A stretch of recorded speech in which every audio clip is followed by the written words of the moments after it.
recording this for not prosperity. What is it? What is that phrase? I don't remember.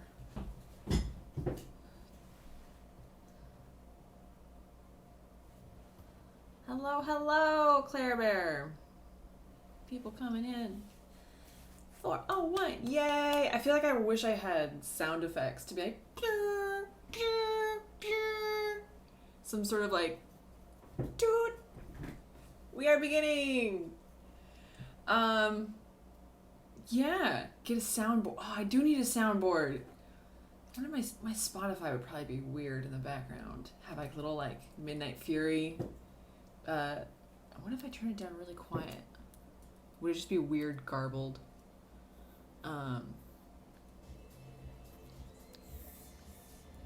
Like, is that just static to you guys? Wait, hold on. Is that just static? Or can you be like, oh, you hear me? You don't even hear it. Okay. I'm turning it up a little bit.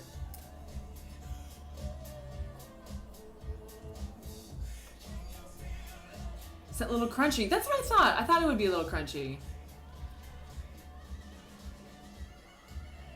Yeah, it'd be better not to have it be too just like weird crunchy audio in the background.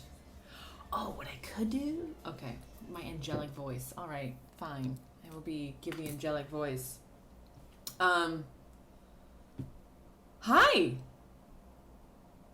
It's been 5 years. Yay! Thank you for coming to the live stream. We'll see if any more people trickle in, but we'll just go ahead and get started. Yeah. Cozy little group here. Love it. And, oh wait, I should remember to, everyone. Boo, boo, boo. Live stream is starting. Sparkle emoji. I love the sparkle emoji. Have you guys noticed? Okay. Open chat. Yeah, okay. So, why don't we go ahead and get started? Should we start with Q&A or should I start with reviewing chapter 1? Which one do we want to start with?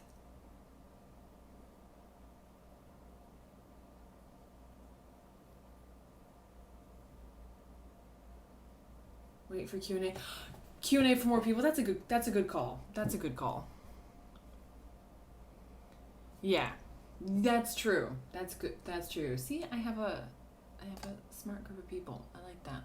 Let's do that. Okay, so I am here on the Midnight Furies Tumblr. I don't know if you guys really go on here. I've kept this going since the beginning. There is the full flippin' archive. This might actually be a more convenient place to go back and like read old pages if you don't want to do that on Patreon, because I know on Patreon with like the filtering it's all a little bit annoying. This is going at the public posting rate, obviously, but wow, there's so much green up here in chapter 12. Look at that, all that green. So we going Nova. And, yes, Barry is going to be king of the pirates. We know this. So yeah, so that's, we'll go here. Okay. What's Tumblr? Ha ha ha. Very funny. I have, Whitebeard support, yes. Okay, so volume 1 cover. Fun fact, so I've told many of you already that I'm going to be printing volume 2 this year, and after chapter 12, I'm going to draw the cover for volume 2, and I'll show you all. I have an idea of like the color scheme I kind of want to do, and I kind of want to keep it this kind of same sort of composition-ish, but I don't know. I'll figure it out. We'll figure it out. But obviously also, you all know I did this cover way later from drawing chapter 1. So that is okay. Page 1. I don't know if you can tell. It's pretty obvious to me. But this was all actually done on paper. When I started this project, I was like, I'm gonna do it all by hand on real paper because I'm gonna learn how to not just be a digital artist, and I'm gonna be like such a good traditional artist by the end of this. Yes, it does take forever. It takes for flippin' ever. And also, I didn't do the coloring traditionally. I mean, you can kind of tell that. It was just the inking I was doing on paper, and I still have the pages. So for the first 10 pages or so, these are actually drawn on actual paper. It is very different. Working traditionally and translating it into digital, it was a big difference. So, Silver, why it looks so good, I actually went back and revamped these early pages when, I think it was about the time right when I was doing the Kickstarter for Volume 1.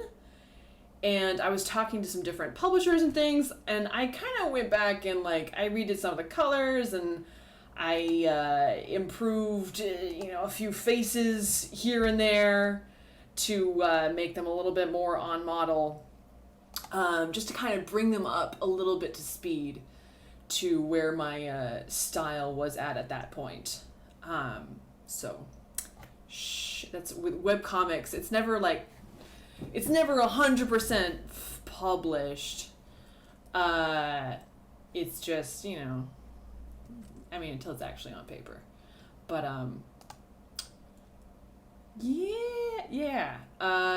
moving on. I think this is still on paper. How do we expand the screen? I'm zoomed out a little bit, or do you mean I think if you click the window of me that I'm sharing, that should make it larger. Maybe there's some full screen options there. I don't know, maybe someone else can help with that. You got it? Okay, cool. This page I think is still hand drawn. The coach, who we never see again, kind of looks a little bit like, he looks a little bit like Ginger, doesn't he? That is not intentional. That is not like a thing. That is not secretly Ginger, I promise you. That's just me being limited in my character design abilities at the beginning of this project. Accidental fan theories, yes, by the creator, where I'm like, oh, yikes. So I think this looks digitally done. Okay, I think this is where we are starting to get into digital Ginger conspiracy. Yes. We're getting into the digital pages here. Zoe.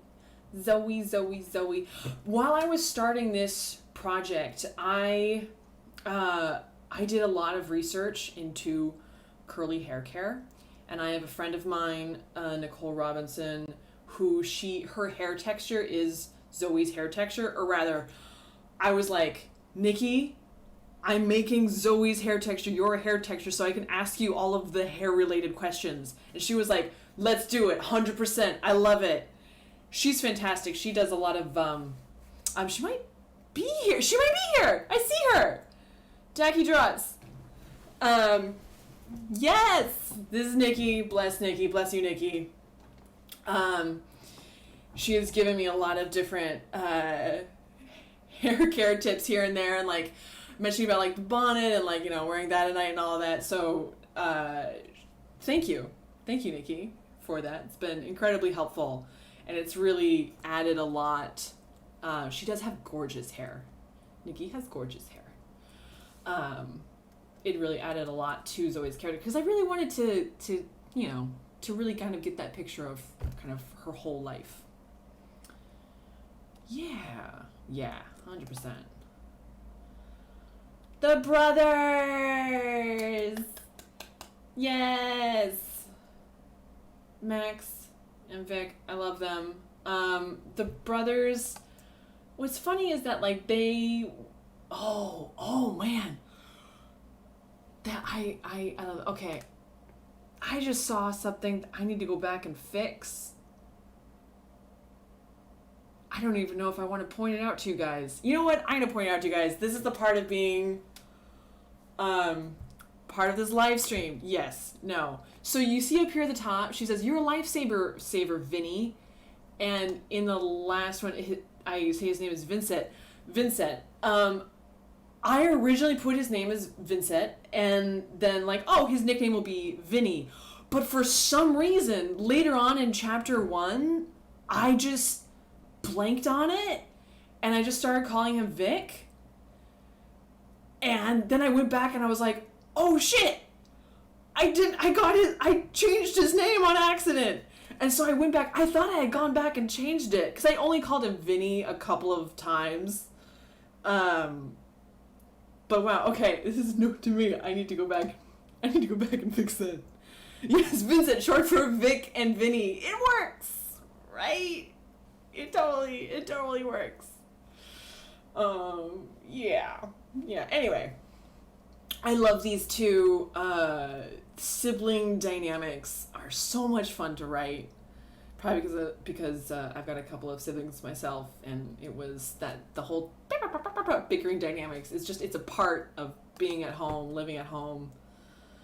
Their aunt, yes, she is a sweet character. I mean, we're gonna learn a little bit more about her. She doesn't have a spoiler. She doesn't have a huge part to play, but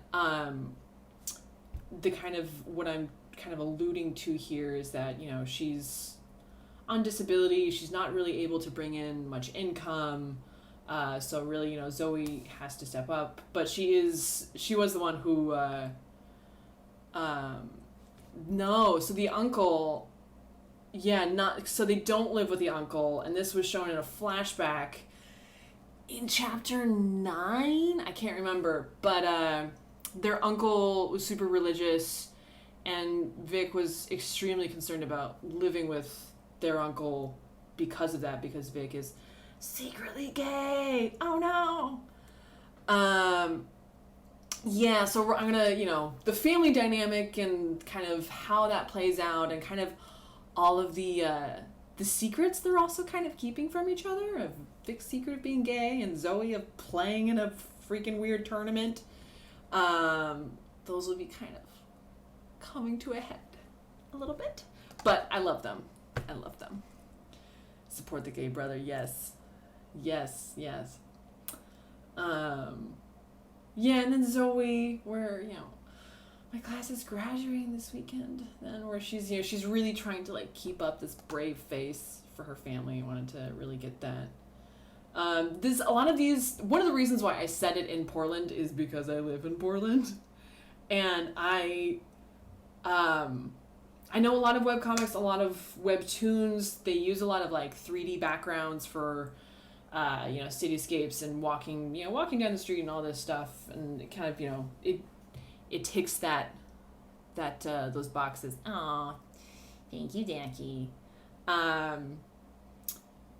But I didn't want to do that because I really wanted to set this whole family in like, this is like it's a real city and they're living here, and this is kind of, you know, that sense of reality. So I set it in Portland so that I could kind of go around the city and like take reference pictures and everything. And so all of the backgrounds, they're all real places. Oh, Dak. Bless him. But really jumping forward really quickly. This street is a real street. This cafe that she works at, it's a real cafe. So yeah, so I did that in Portland because I wanted to be able to like go around and take pictures of things. Dak, we love him. This is first Dak. Around the time that I went back and redid the first 10 pages of like coloring, I went back, I redrew his face here, because when I drew him initially, it did not really look good, and it wasn't really on model for how I was drawing him later. So I went back and drew him a little bit better here. That's fine. You know, plastic surgery Dak. Yeah, exactly. I am not a artist where, much to my, I would be much easier to market and get a lot more money if I drew hot characters, like, easily, if that was, like, a thing where I'm just like, oh, all of my characters are super hot. Like, some people draw really hot, attractive people. I'm more like, I draw people with character. Let's put it like that. And, but Dak, I've tried to give him a little bit of sauce. And D as well, of course. Thank you, Sarah. Yes, makes my characters cooler, better, better anyway. Oh, this is when Zoe's, she's meeting an old friend. Yeah, and they were talking to Coach Wynn, head coach of women's basketball, University of Washington. Yeah, so Zoe's heart kind of breaks, looking over and being like, oh, what I could have had. That idea of that what I could have had. Just really, I mean, it's the first chapter. I'm setting up the stakes. I have to, like, pour salt in all of her wounds. Of course I do. Yeah, exactly. Drive salt in the stakes. Has to. And this is an actual place in Portland where there is a big, gorgeous, beautiful cemetery literally right across the street from a massive high school. And so I was just like, perfect. I'm gonna use it. So that's what I did. Good city planning, yeah, seriously. So yes, her again. And then, of course, we have Chase. The first view of Chase. Our gremlin in residence. Chase, question mark, 20-something? Question mark. Chase, yeah, when she came onto the scene, so a background a little bit about her design in particular. I wanted to design a character like a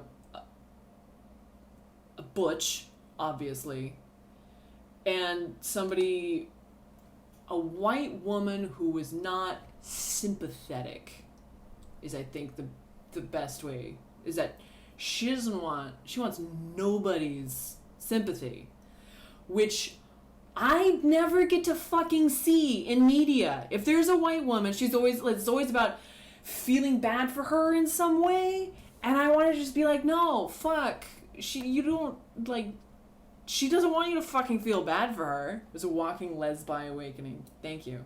That was actually not intentional. When I designed Chase and brought her into the series, I was like, she's just gonna be like a punk, fucking like rude. People probably aren't gonna like her that much, but I don't even care because I just want to see this kind of character out there, and I should have known.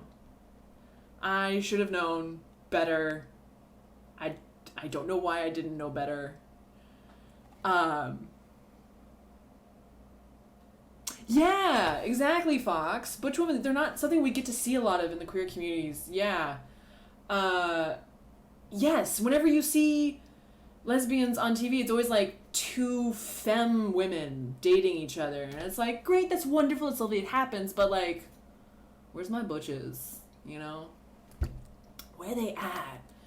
And also a lot of interest for Chase's character was like, it's like, this gets a little bit into some of the questions of like, what are some of the series that inspired you? I was a big Ice Shield 21 fan. I love that series, but it always seemed like a missed opportunity that they never really dove deeper. Sorry, I'm just clicking through this a little bit. They never really dove deeper into what's his butt's like character and life. The shark tooth guy, I forget his name, Yo something.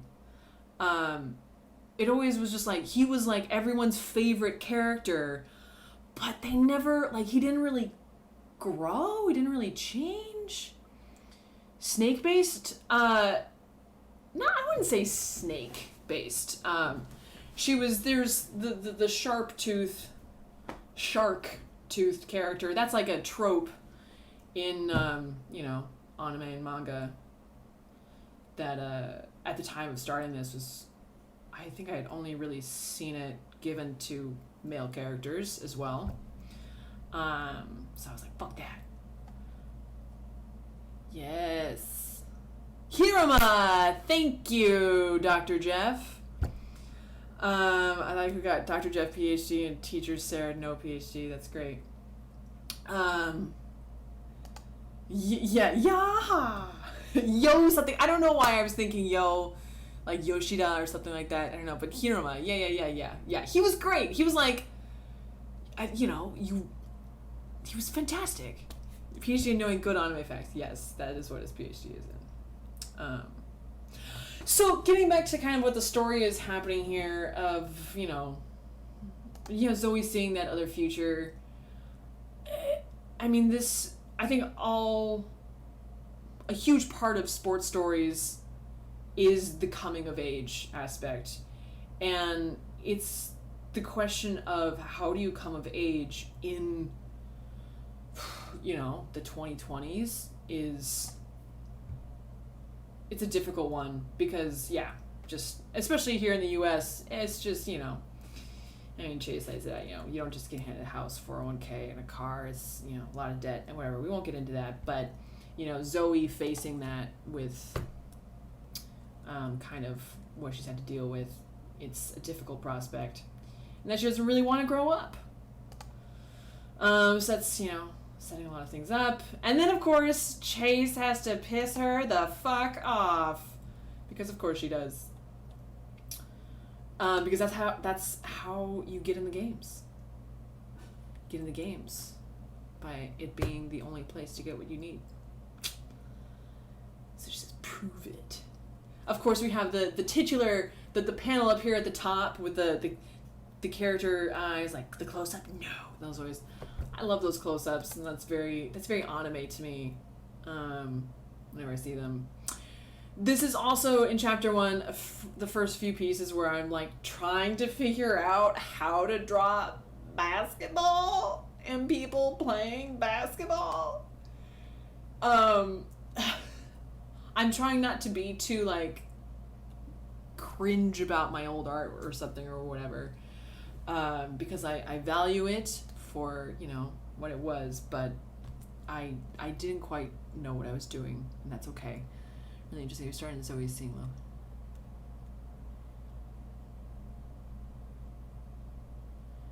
Oh yeah.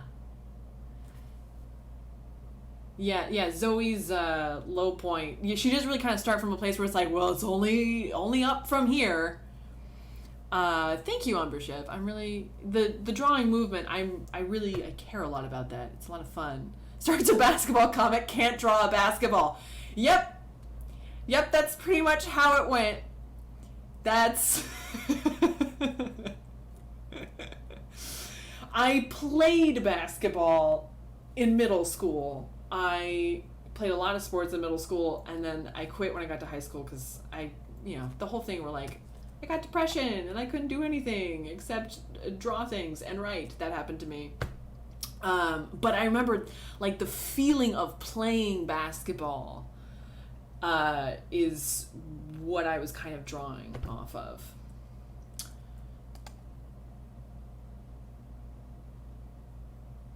Angry Zoe going. She is. These kinds of ink textures, I've integrated these in at various little points throughout the whole series. I basically so this is kind of how I decided that I was going to integrate like kind of quote unquote traditional art into it, where I took ink and brushes just on big pieces of paper and like did a whole lot of fun effects of like this kind of brushy stuff, some drip stuff, some like all sorts of things. And then I just have those as files on my computer that I can then kind of bring in and put together in different ways. That's like, actually, the most recent example, I'm just going to jump quickly, is actually this page. So, oof, man, we are really zoomed out there. Come on, keep click on it. So, like, in here, this whole middle area, this was basically using the layers of the mixed media over on top of, some different ink stuff and kind of, making cool layers with it. So I've been doing that since the start and just kind of trying out different ways of doing it. One of the things I made sure from the beginning that and this felt very important later, like the whole process, is that I would always allow my style to evolve. I would never be like, okay, this is the only way I draw this. This is the only way I draw this. These are the only effects I'm allowed to use. I'd say, no, within this color palette, I am allowed to try whatever the fuck I want at any given time. And that has allowed me to, A, become a better artist much more quickly than I would have if I was limiting myself. Here comes Chase for the kill. But it also honestly helped me stay interested in the series, because the whole time it's not just about, it's like, oh, how do you stay interested in the story, but how do you stay interested in drawing the same characters and in drawing, in the same palette and whatever, allowing myself to be like, within these few rules of this color palette, these colors, I can do whatever I want. That's allowed me to stay really interested. Yeah. It's fun to see how pages change over, like styles change over time. And because even really, I mean, like you look at, these pages. Let's see, this is my first two. No. Oh, come on. My first, can I zoom in on it? Boop, boop, boop, boop, boop, zoom. Oh, looks like somebody's having difficulty in, yes, go to the anniversary live stream in the voice channel. Boop, boop, boop. Okay, sorry, just wanna make sure everyone's getting in here. Let's see, can I add someone in here? Boom! There we go. And maybe Barry or somebody can help Surf Kraken get in here. Surf Kraken's another good username. What was it? There was one username. I'm sorry, I just have to call it. It was a horror show, but horror with a W. That's a good username. Made me crack up. I love it. Yeah, exactly. It's horror. Exactly, Sarah. That's how it was spelled. It was great. Yeah, that'd be a good like drag name or something. Let me see. Okay, I need to zoom back out here. That's the one problem with the Tumblr, is that the pages you have to like scroll a whole lot. Chase, you've been accepted into the Midnight Games. Yeah, I mean, just even the art style of, when I did, this drawing in particular of Chase on the motorcycle, I was like, yeah, I can draw again. I was so proud of this drawing. Because also, before I started this series, I hadn't drawn since college, which was 5 years before. I hadn't drawn anything for 5 years. And I hadn't drawn anything for 5 years, and then I tried to start a different series, and then I promptly gave myself a repetitive stress injury, like the kind of repetitive stress injury where I couldn't hold a pencil for like 6 months. So, and then that's, while I was recovering from that, I started Midnight Furies. And so basically the whole point, when I was working on chapters 1 and 2, I was able to draw for like maybe 20 minutes at a time, and then I would need to take like an hour break, and I could come back and like draw another 20-30 minutes. It was really bad. It was really intense. But it also, in an interesting way, it affected the style a lot, where like I couldn't go ham on detail. It was just, I was physically incapable of doing so.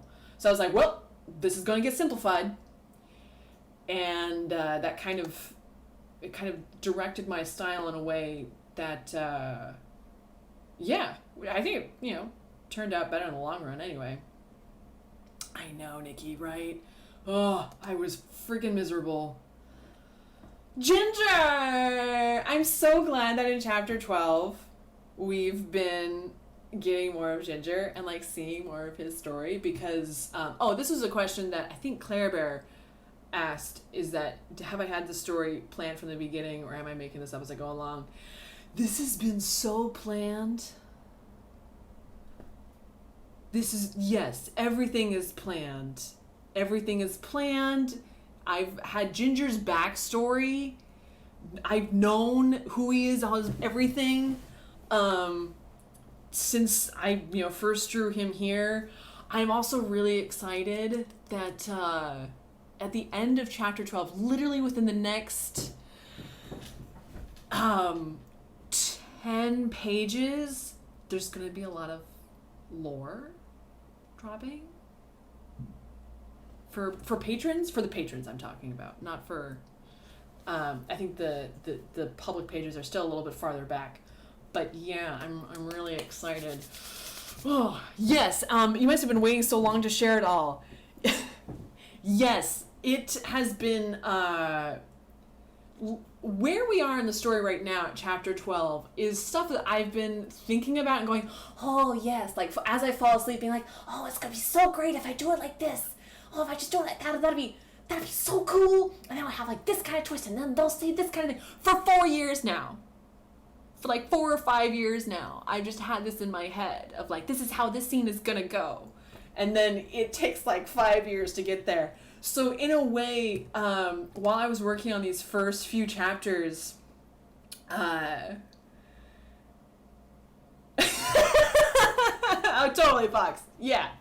Your guys' enthusiasm is very validating because otherwise it's just like my enthusiasm in my head where I'm like, this is so cool. And then I make it, I'm like, is this going to be cool to anyone else? No idea. But then you guys are like really excited about it. And I'm like, yes, it is as cool as it was in my head. Except for this panel here at the bottom. This panel sucks. I should go back and redraw that panel. Sorry. Just a little bit of cringe comes through here and there. Anyway, we get a first hint of court magic, and so I'll do some like YouTube analysis. The reason why this panel isn't great is because it should have the characters full all standing, but I should have dropped the camera and shown it like coming kind of towards the camera that way. So like because when we drop this far back and they just look like ants moving across a court. It drops the tension. It's kind of like you're playing with like the tension or whatever, and you just go boop. It just kind of drops the ball. This is something I've learned 650 pages in. So this panel drops the ball a little bit, and it's bugged me for years actually. Drop the ball. Yes, that is a fun. Yeah. This like little feral look here, and then her dribble there. Yeah. This is a lot of fun. I like these first bits of the court magic because one of the main reasons why I set the Midnight Games being this other dimension is to kind of have an excuse to get weird with it and having it having people jump super crazy high because it's pretty much laughable that at this point, different sports anime and sports manga, they're supposedly like Japanese high schoolers, but they're like as big as NBA players and playing with basically magic. And you're like, okay, I'm just gonna roll with it. But I wanted like a world building reasoning for why it could start to go off the rails, because then I could start to make it go really off the rails. And I could start to pull some like, some crazy shit, some Nova shit. Yeah, better than NBA pros, Japanese high schoolers. But yeah, so kind of putting it within that supernatural structure gives me a way to push the genre in a way that is a lot of fun, frankly. And I'm also starting to play a lot here. I'm getting a lot stronger artistically here, kind of getting my feet back under me with different angles and close-ups and things. I still love this picture of Zoe, this panel. That's a great one. Oh, I love her. I just love her so much. Sorry, just gotta. Oh, and then here we meet Skell and Doug. Skell and Doug. These two fart faces are funny. I brought them in really as just like, just kind of as a, the first guys that you beat up, you beat them or whatever, and that's, kind of like the jerks you just play once. But then I just kind of found them a lot of fun. And they're exactly those two guys characters. Though they're gonna keep showing up a little bit here and there. Because it's fun. I think Oda in One Piece, he does this a lot too, where like he'll just have a couple of dudes that he brings in as like oh, these are just a couple of throwaway dudes, but then he just kind of like likes them, so he just starts to kind of bring them along and put them in other scenes and things. I don't know, it was an Oda impulse. This comment up here where he's like, that's a girl? That I actually put that in specifically as kind of a joke to, at this point when I was posting the comic, everybody, they kept referring to Chase as he, because they just kept assuming that Chase was a dude, which, I mean, it's fine. It's neither here nor there or whatever, but just kind of a little tongue-in-cheek thing of like, that's a girl. So, I never mind about any of that, And here they are chatting about here's a name that I've dropped a lot that I don't know if anyone else has really picked up on, but it will be becoming relevant. Pew pew pew pew pew pew pew pew pew pew pew. Yeah, there you go, Claire. We will meet Viper. Here. So this is actually an interesting thing. I left this word in, I think in another version, I took it out for the printed version. I changed it to like lesbo or something. Because I identify as this. I'm not going to say because it's a slur to some people, that word up there, but yeah, so I think in the printed version I took it out. I should probably take it out of this page too, because I mean, language changes. Yeah, the more public release, and it's like it's one of those things where it's like, if I in my own personal life want to use it for self-identification purposes, that's up to me. But yeah, I mean, if it makes it is realistic to what a schmuck like this would probably say, but yeah, it doesn't hurt to make sure that, whatever, make sure that, people don't feel weird reading it. I love this face here. As you guys can all obviously tell, as I've made it the icon. I think it's been the icon of this server from day one. Just that little Zoe face there. I remember when I showed... There's a really great comics community here in Portland, and I showed one of an older artist. I was showing him some of my early chapter work, asking for feedback and ways I could improve. I remember this middle panel in particular, he said, don't cut off your most important action here. Like, if this tosses what's happening, then don't cut off kind of the fingertips thing. And I was like, oh, okay. And that was kind of one of my notes. And that's actually,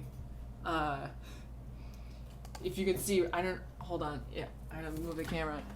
Along my wall, I have a million different notes of different, things to keep track of scene-wise, and, notes to myself of, don't forget to do this, and, how does the juxtaposition of the image and text deepen the story and all of this, tell the story through action, not around it, blah, blah, blah.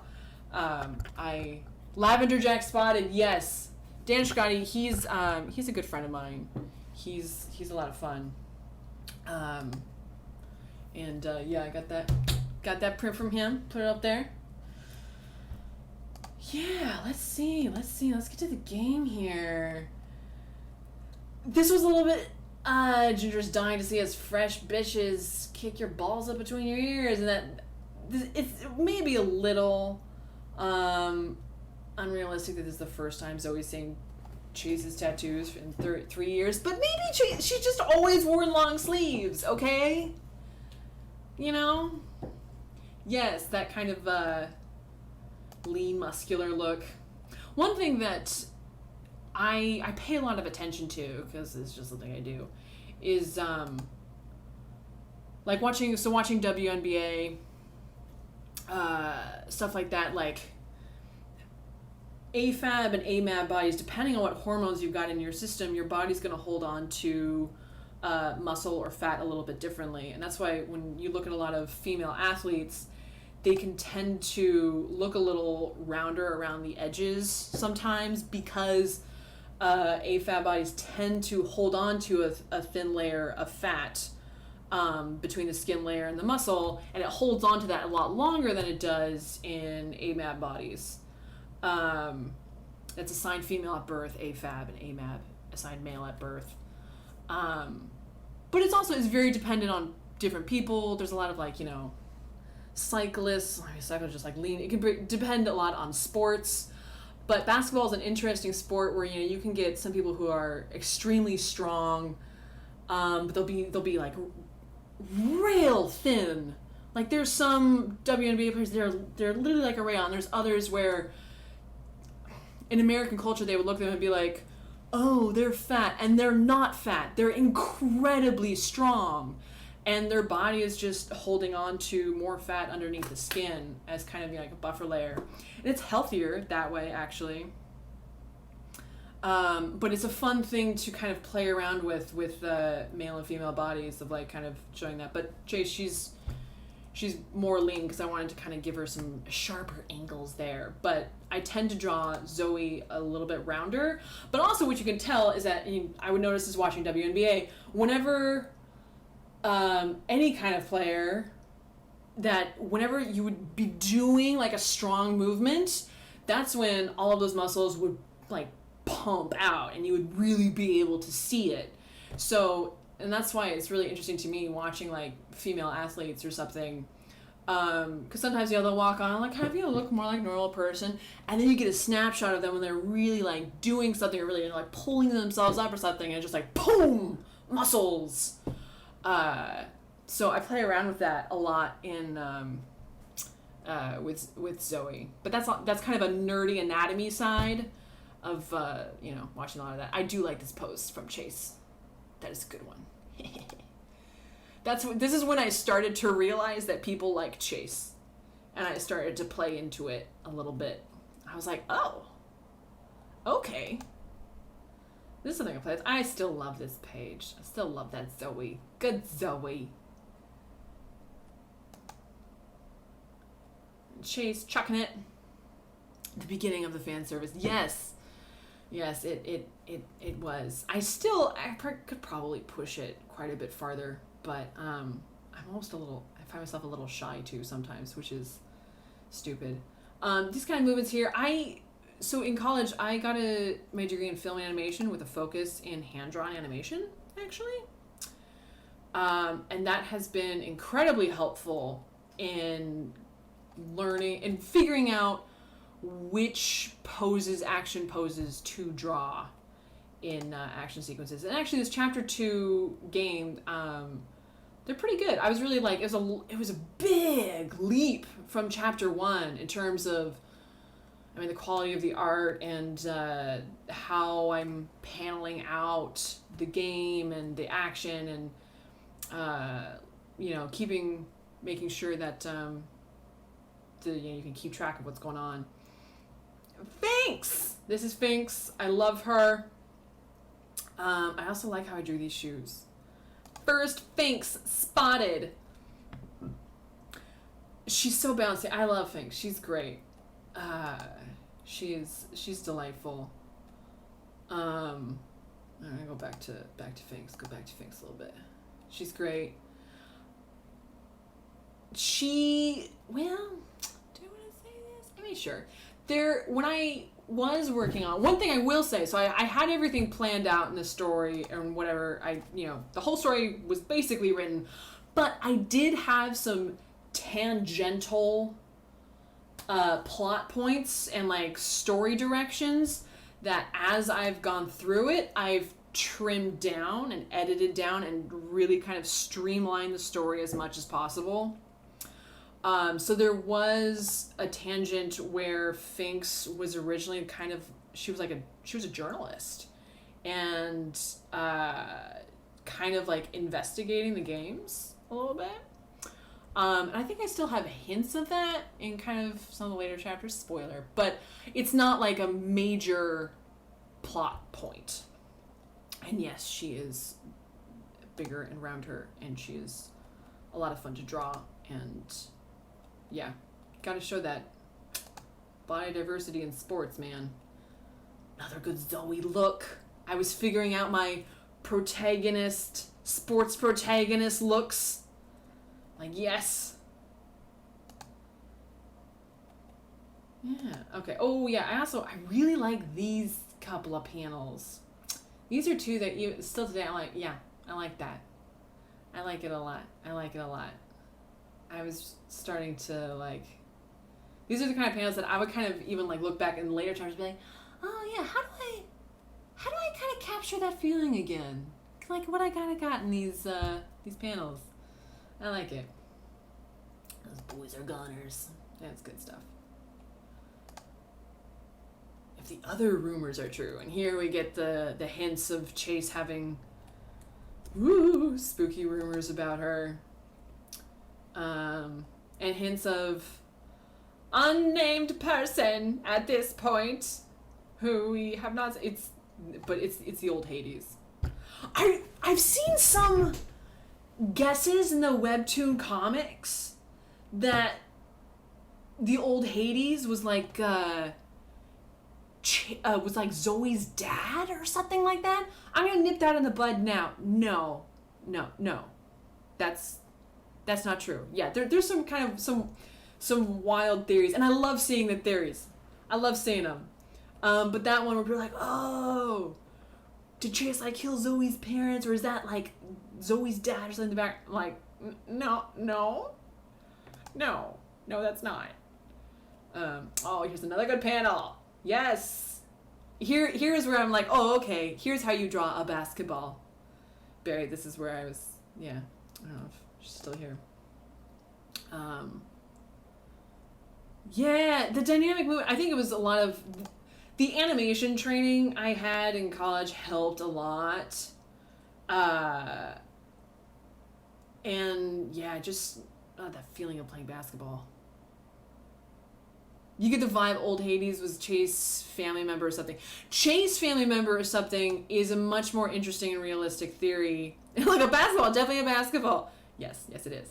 I am neither going to confirm nor deny that, Silver, but it is a better theory. I will definitely say that.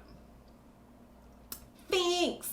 And of course, so this when she's, I do know someone who will want to know right away that Chase is back. Finks is the one who calls D at the end of this chapter. I think we're gonna see her shortly. So this is where this is a little bit, when I look back, like as a writer about the time aspect of it, I should have brought a little bit of how this all works a little bit sooner in this chapter, because I remember readers being a little taken back by like, what? Like, why is there time? You're winning time? And that's totally fair, and that's like one of those things where I was like, that was on me, but it just was what it was. Sometimes, the cards just fall as they fall. And also, there was with when I was originally thinking about Midnight Games, there was the possibility of people betting time of their life, of like, I bet you 2 years that I can beat you in a game, and like, that is a very compelling story direction, but frankly, it was just dark for a 17-year-old girl to be betting years of her life again. Like, I didn't want to go that like noir, basically. So I took it in a slightly more complex direction of like, oh, you gain time that like pauses your aging. And I think that you know, but losing, like, being able to win time to your life, that's like, whoa, that's something worth winning. But having to bet years of your life, that's Squid Game. And I didn't have any interest in writing Squid Game, although it had not come out at this point. And here's Zoe. Zoe 0.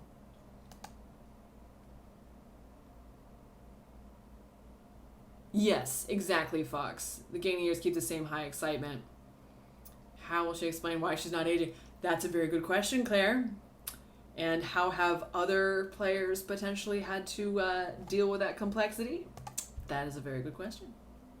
And was something I will address here and there. Okay, Zoe passes out. Chase drives her home. She falls in bed. Little alarm clock there. Boo-boo. And then we see the pretty waists. The waist of pretty faces. I love these three so much. And it was, yes, my girls. I love them. They are girls I am just as passionate about, because it's like the idea that, you know, a non-binary, asexual, a sex worker, and a lesbian, that they are wastes of pretty face. That's a thing that happens in society, where they're like, oh, you're a lesbian, oh, it's such a waste, you know, whatever. Like, oh, that's such a waste, why are you doing that? Oh, you're so beautiful, why are you asexual, why are you doing whatever? I really wanted to kind of, oh, I'm sure you're trying to start fan art. I mean, I'm a bitch for fan art. I will say that now. If you make fan art, I will love you forever. I'm just gonna say that now. Yes, I love these three. They have good feel, good connection. They're just darling, and Dee is full of so much anger. When I was originally kind of planning her out, she was a little bit softer, but then whenever I would draw her, she would just pissed. She was so pissed. And of course, that's because a lot of her introduction has to do with her reacting to Chase coming back after all this time. And so that's going to be the one thing that pisses her off, if anything. Yes, exactly. They are older queers in that community, that kind of, you know, introduce you to the whole thing. Yeah, and then, okay, here's where, for some reason, Tumblr started formatting pages weird. I don't know what's going on sometimes. But yeah, how about, I'll stop there. This is, I think that's first 2 chapters? 3 chapters, something. Here we see her parents. Oh, I love her parents. Her dad's so cute. It's always a baby. It's so adorable. I love her so much. But I will wrap there. And, yeah, we can move to Q&A. Which one of the ways is Cutie. Tall non-binary. I haven't really addressed the fact that they're ace. Yeah, because Natasha. See, I forget my own characters' names. Bye, Barry. Thank you for coming. It was great to see you. Or to see your texting. But yeah, I haven't gotten into Cutie's ace-ness because it hasn't come up. But there. Yeah, it's just, yeah. It's the, like, you know, sometimes, you know, the labels aren't like, you know, part of your bio. Sometimes it's just a thing in your life. That just is what it is. Yeah. Dude, you guys, these pages here, I flippin' love how these pages turned out. This 2-page spread, gotta say.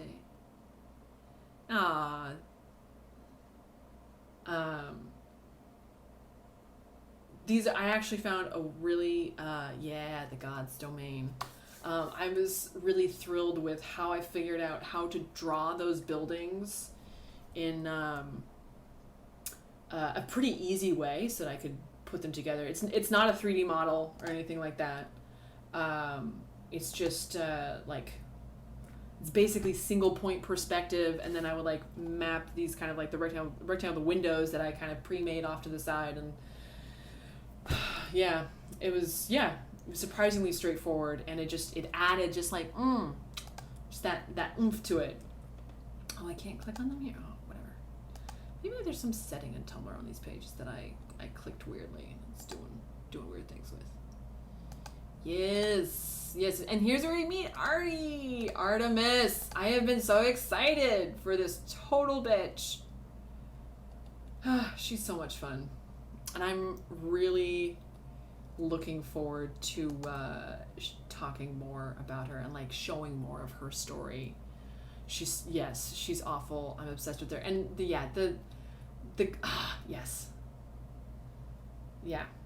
I actually, so for today's, what I want to work on to draw with you guys here is actually an illustration of all the gods together that I've had in my head for literally years. I just haven't sat down and drawn it. And so I have that to draw. And here are my Mahler Ballers. I love my Mahler Baller boys. I love all my villains. I love villains so much. I love writing villains. I love drawing villains. Yes. It's they're good staple villain, but they're also like man, yeah.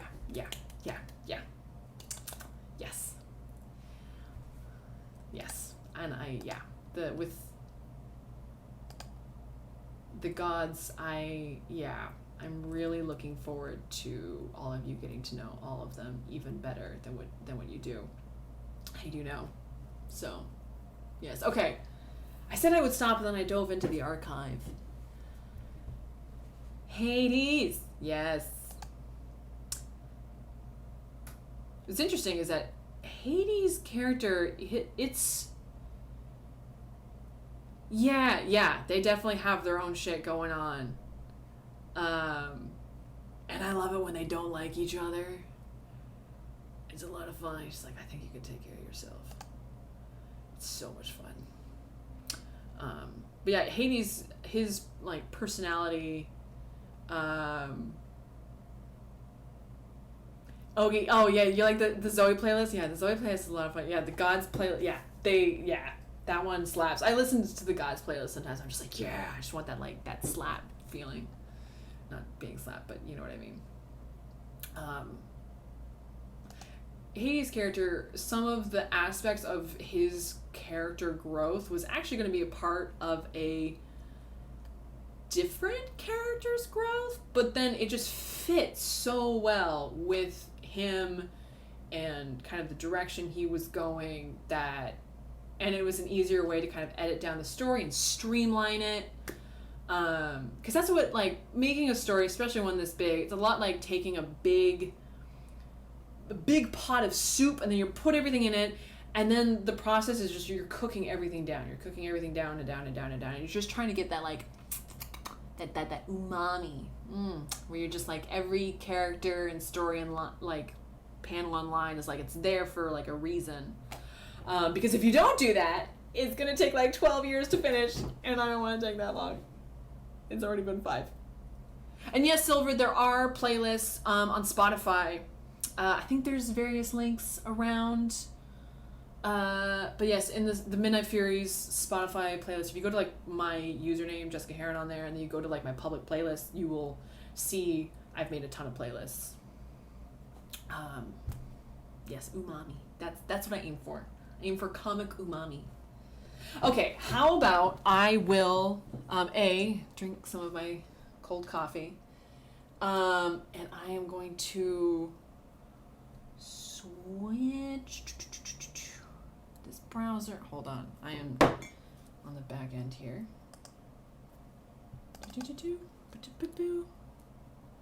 Whoa. Okay, hold on. Video capture, window capture. Clip Studio. We're going to switch to drawing. And is it going to work? turn that one off. Whoa! What's happening? No, don't do that. Oh, whoa! Hold on.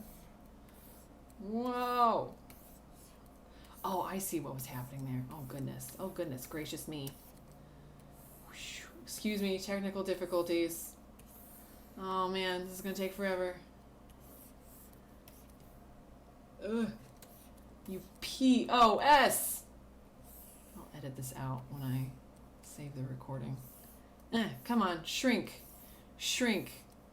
Shrink. Okay, there we go. Whip. Okay. Okay. Okay. Can you guys, I'll scoot this.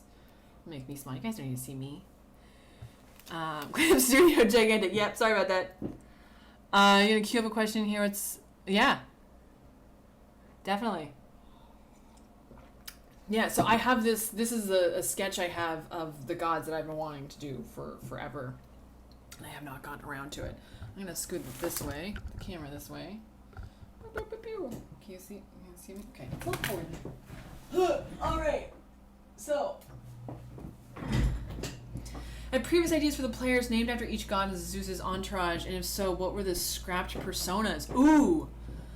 Oh yeah. No, sorry. I'm sure I will answer you in a moment because yes, Clip Studio's ability to do this is a godsend. Do I have previous ideas for the players named after each god? No. I don't actually. When I, actually this is a good thing hold on, let me pull up the page where they first show up. So this page here, where I think it's at the end of, what is it, chapter 3? Yeah, chapter 3 end. This was the first time I was drawing them. And I knew it was going to be 4 for various plot reasons, and I'm like, okay, when it comes to like designing these kinds of characters, I think about them as a package where I'm not just designing one character then going to the other character. It's like Zoe and Chase. I design them sort of as a package as well, where, you know, one is small, round, and dark, and happy and like joyful, and the other one is tall, skinny, pale, sharp, and mean. With the gods, it's like, okay, Zeus is this sort of like, you know, quote unquote Aryan perfect man kind of look, and then okay, there's 2 other guys and the girl. I want her to be like a slutty little white girl because I love it. And so then it was just a matter of like, okay, how will these designs contrast really strongly against each other? And then the personalities really kind of came out in writing them. Kind of figuring out how they needed to fit into the story. So yeah, there weren't any other like, yeah, exactly, interwoven. Hold on, I have a sit-stand desk here, which is very important when you have a repetitive stress injury. Why not all agree? Yes! That is yes, Silver. Okay, so that's a plot point, actually. That is, I'm not actually going to answer that because it comes up about why Thor is different.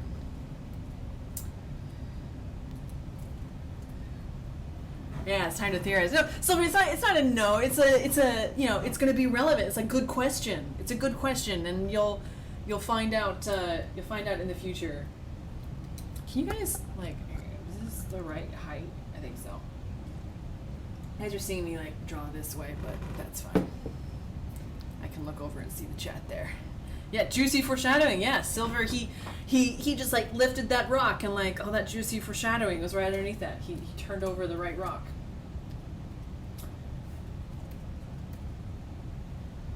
Did you really plan to have Hades tall? Oh yeah. I mean, I knew I wanted. Yes, and that's for also kind of like. Character dynamic reasons where Hades, both the old Hades and the new Hades, there's a dynamic between also the old Hades and the new Hades, and the kind of the story about the old Hades and how he fit into the Zeus's team and all of that, that I will be getting into in the story. Because of course, why is he small out of the games? Designer? No, that's really. I wanted to play with the way that, I mean, short men are treated in general, but I mean, masculinity is a very tough bar to stand up to, not to make it punny, but to have Hades be really struggling, be a very talented player, but to struggle so much with this feeling of inferiority with his height, and that part of the reason of maybe why he's in the games is because he can be as big as he feels he's supposed to be. So it fits into his personality and his character and his motivation of his size, and there is like that is with that for all of the gods. Actually, how they show up in the games and how they are outside of that is a thing that happens with all of them. Oh, understood. I totally agree with you. I would totally make myself like 3 inches taller. Like, excuse me. I was not supposed to have topped out at 5'8". Yeah, that's it, Fox. That's, yeah. Yeah, out of games Artemis. I'm just gonna like cackle like a witch and like go into my hole there. What did I mean? Artemis is ugly? Not necessarily, because also not everybody has the same reasons why they're in the games or why they change themselves, but you'll just have to wait and see. Okay, let's see. The questions that oh god, am I even going to be able to focus on drawing because I'm answering Q&A? I don't know if I will. Regardless, okay. Let me answer some questions here. Then if we run out of questions, I'll start drawing.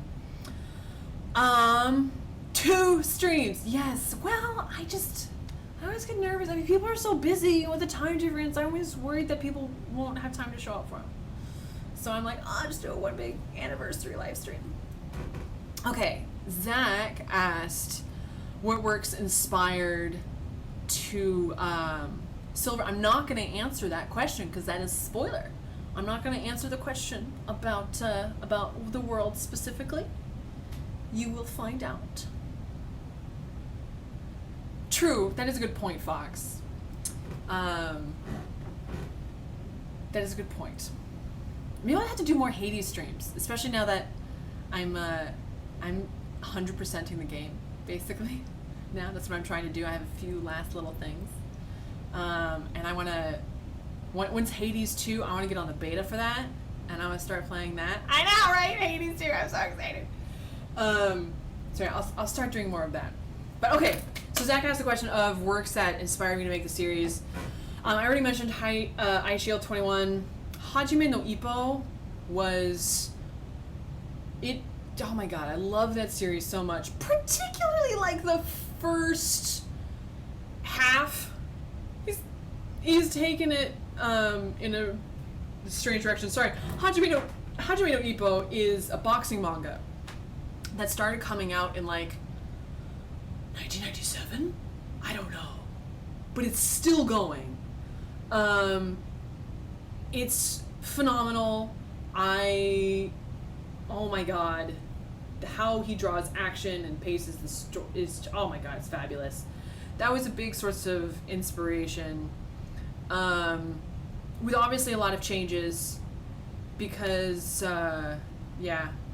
There's a lot of things I love about it, but then there's also a lot of things where I'm like, I don't like the way you represent any of your female characters. Ugh. Like, I think it's, I'm probably not alone in having the feeling, in being a female fan of sports series of like I almost sometimes don't want any female characters there, because when it's all male characters in the room, like, I can just pretend that this author is totally feminist, and there are very equally talented female characters just on the other side of the wall. But then when they bring a girl into the room, it's like, oh, look at the boobs! And I'm like, oh, right, sexism. So there's a little bit of that in Hajime no Ippo, which I didn't like so much, but it was a big inspiration otherwise. Ballroom e Yokoso. If you guys have not read Ballroom, Welcome to the Ballroom, holy crap. So it's a ballroom dancing manga. It is stunning. Stunning how they draw movement and the perspectives. Holy shit. It is highly recommend it. Kill la Kill is I think probably the second biggest influence aside from Hajime no Ippo. I love Kill la Kill. Trigger Studio obviously is a very strong influence on my style, that kind of angularness, but also I really like Kill la Kill as a season. It was just a thing. It was a story that they did, and here's the beginning, middle, end, boom. And actually, I structured Midnight Furies to be where like each chapter could basically be like an episode, and where it's, you know, has kind of this beginning, middle, end, and it doesn't, and it moves on. And with that same kind of like raising of the stakes and bringing, you know, the playing of the tension between then like the real world and then the games world. So Kill la Kill, that's a big inspiration in terms of like, yeah, pacing and story, and I love it. And also I love that they're just like, the girls are just angry. They're angry and vengeful and trying to kill each other, and then everyone's naked by the end of the series, but not in like a sexy way, just because the series is about clothing and the tyranny of clothing. Anyway, you should watch it if you hadn't. And there's also a webcomic that I was a big fan of, that I will put here in the description. Boop.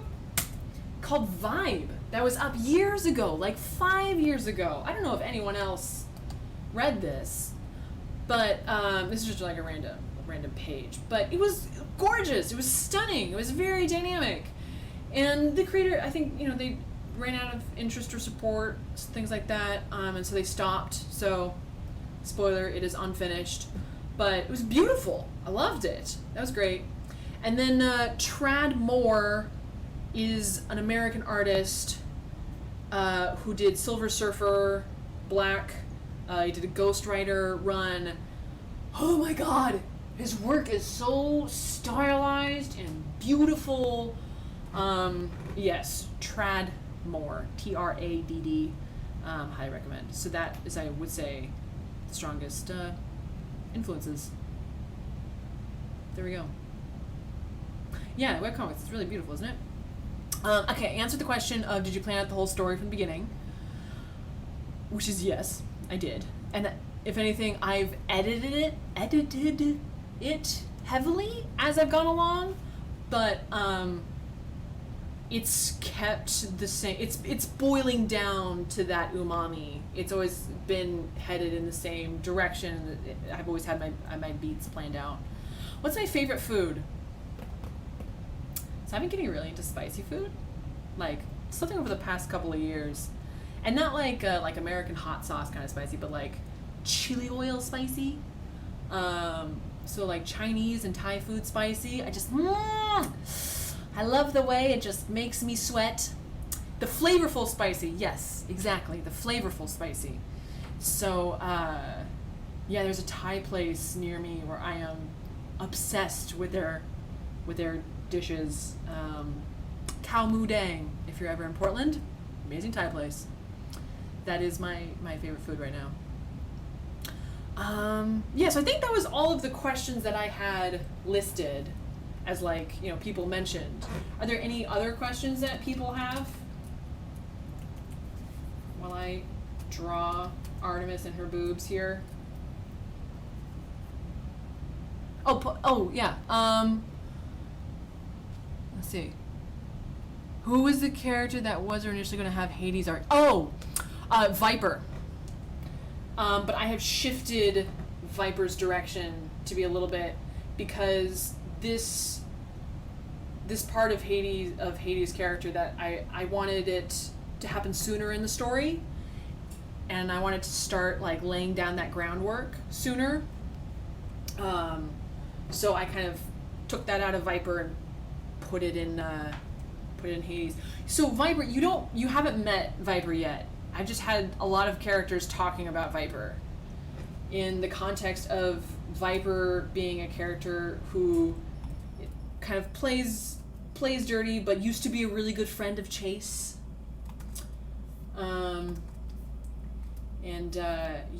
So that you will learn more. It's one of those things where sometimes it's hard to make a story with like this many characters and this many moving parts where I planned this story out, and this was a little bit of maybe I shouldn't have done it as a webcomic or whatever. I really planned this story out as like a set of graphic novels, so you can sit down and just like spend a day reading the whole story start to finish. And so like all of the story beats and everything are always pretty fresh in your head. It flows really well for binge reading. That's kind of the goal, really. But it doesn't, it's a little bit, it's not like a, joke a week kind of series. So, which is, better for engagement or whatever, but that's not the story I wanted to tell. Alright, where's her weird perky little nose here? Side story Side stories. Oh man, I have so many little side stories. I would love to.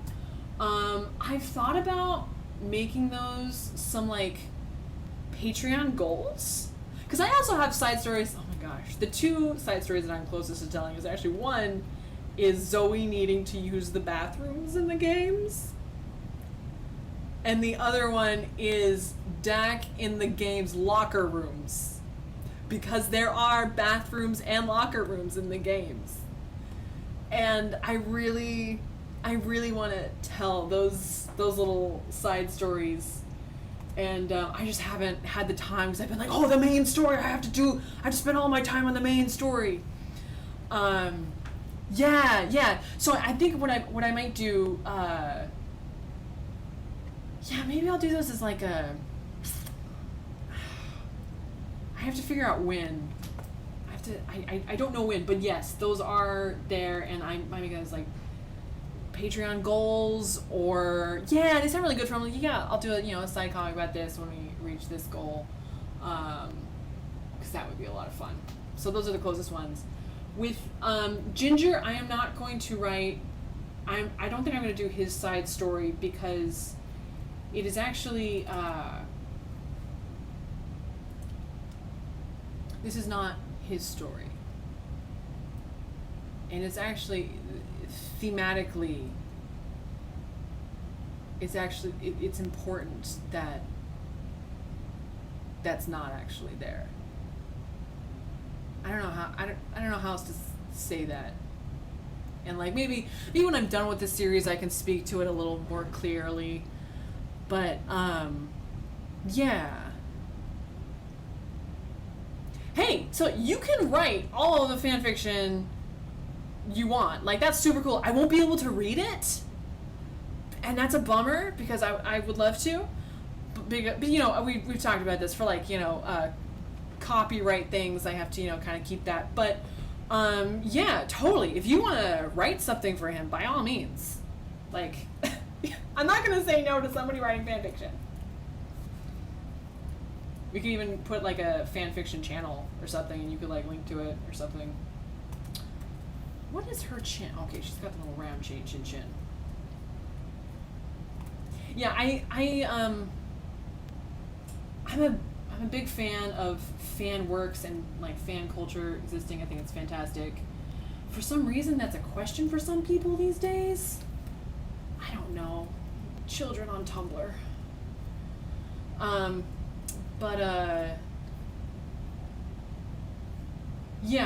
Knock yourself out. It just unfortunately has to stay away from me.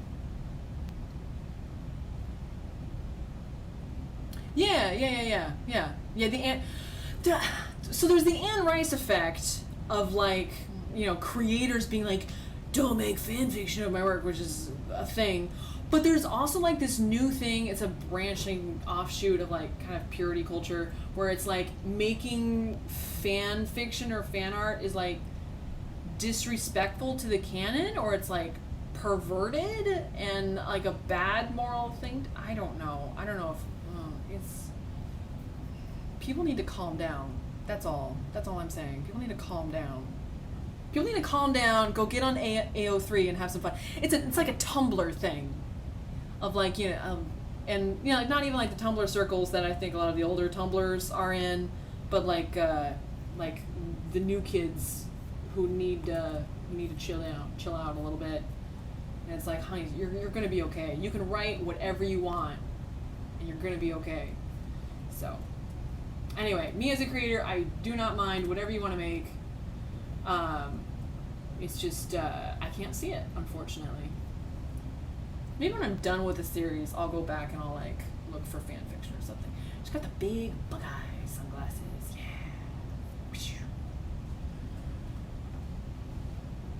Yeah, I've only seen it on there and like just binge reading all the fan works. In 20 years, when I'm finally done with the project. No, it's not. It's not. It shouldn't take that long. Yeah, that would be a lot of fun. Okay, I think we got her down here.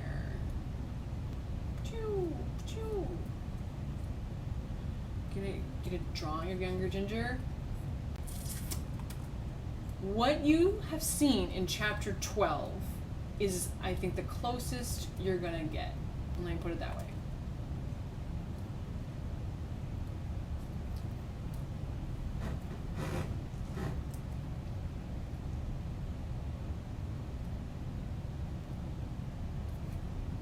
At least I think. I mean, yeah, no, I don't think, yeah, no, I don't, I'm pretty sure that's it. Okay, so that's, I'm going to want her arm to kind of be coming forward this way. And, spoiler, I draw pretty much all characters naked with maybe just a hint of clothing before I draw any clothing on them. So, they will be a bit naked. Oh no, be a bit naked. Exactly. Especially at this kind of perspective. Gotta get that, like, yeah. So, feel free. Do people have any other questions? Because muscles. It is true, because muscles. You gotta figure out, you know, how the clothes lie. Go ahead, Silver. As long as it's nothing spoilery.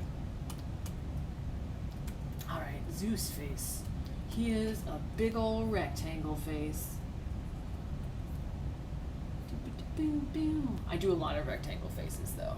What are Viper's pronouns? He, him.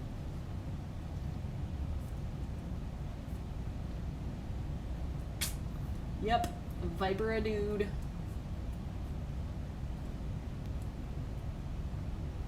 think that's... Yeah, the clothing style is stylistic, meaning I know artists who care a lot about hair. I know artists who care a lot about clothing. There's a lot of artists that care a lot about both of those things. I am not either of those things. I like clothing and hair for the purpose of telling more about the character or telling something about the movement of the character. That's how I think of it. Especially, I think a lot about character design when like, so, you know, let me put a couple of character design sheets here. It's gonna be fun.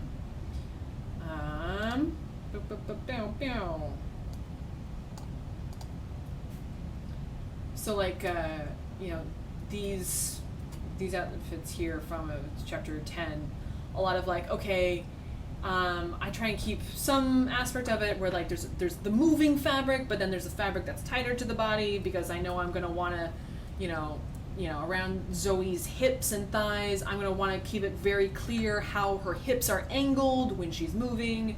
Whereas Chase, I'll keep, you know, her legs a little bit more just shapy, but I really want, you know, her shoulders to be well defined and like for you to always be able to see where her shoulders are moving. So it's just a big general thing whenever I'm designing the clothing for the games of how that's going to be moving. Thank you, Fox. I'm glad it shines through.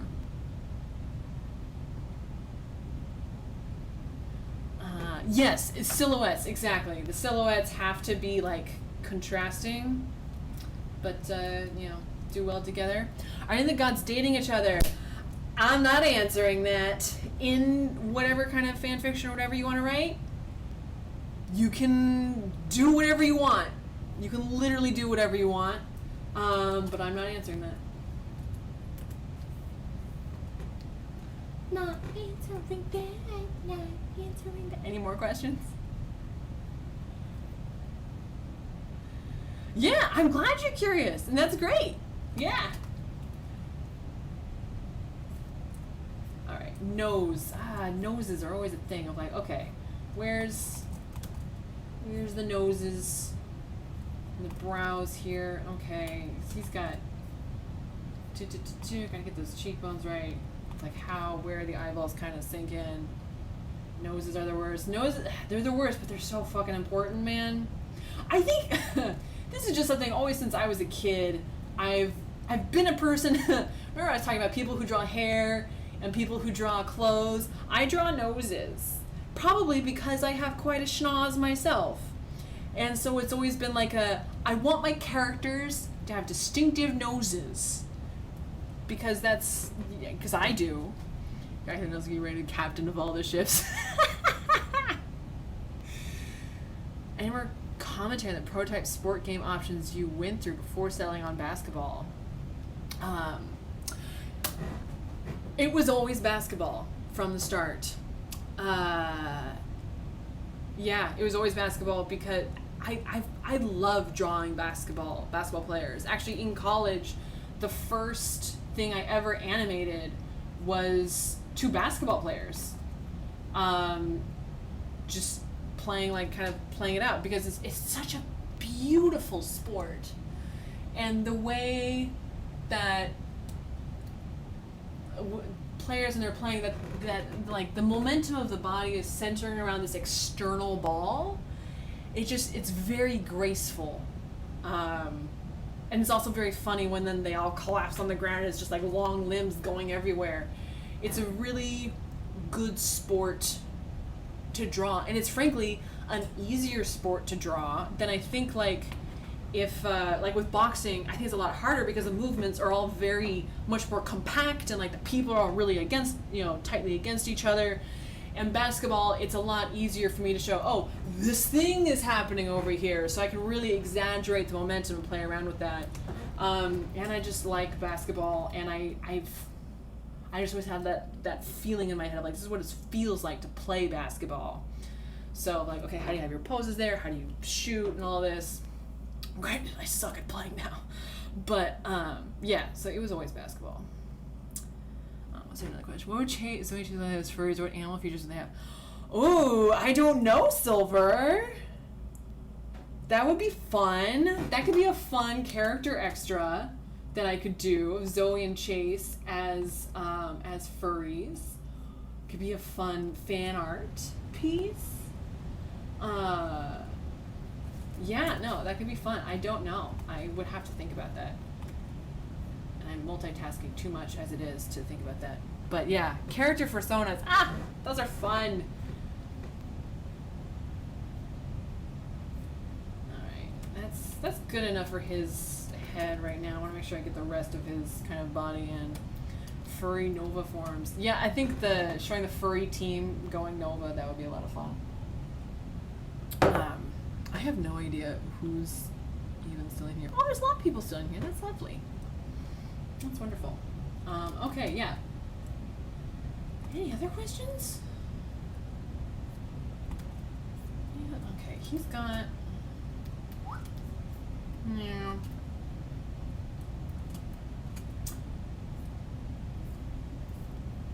Zeus has very much got that like kind of quintessential, a little bit of a Dorito, but kind of classic man. Oh, that have made me cry? Girl. And I say that because you said you have any pronouns. Girl, I have cried so often. I have cried so often while writing Midnight Furies. It's a little bit to like a silly degree sometimes. It feels like I'm just like, this is gonna be such a good scene. Oh my god. And then, yeah. It's, that's why when, I write the scene, I'll be like, oh my god, this is gonna be so good. Oh my god. And then I'll come back to it later and be like, yeah, this is pretty good. I think I get it. Wow, I hope my readers kind of feel kind of the punch what I was feeling. And then when I, you guys kind of have that same kind of like, oh my god, this is really good. I'm like, yes, I passed it on somehow. I helped you suffer. Same way I suffered while making it. So yes, there was tears in the writer. As for specific points,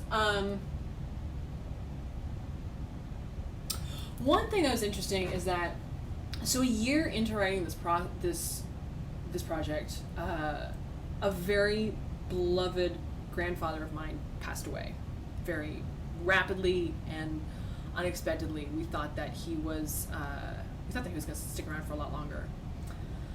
And so that brought Zoe's grief to a very to a much more real degree than frankly it had been before. So yeah, and I think that it enhanced kind of all of the parts about Zoe's grief that came up throughout the story about coping with grief and moving through it. I mean, obviously, it wasn't my parents or anything, but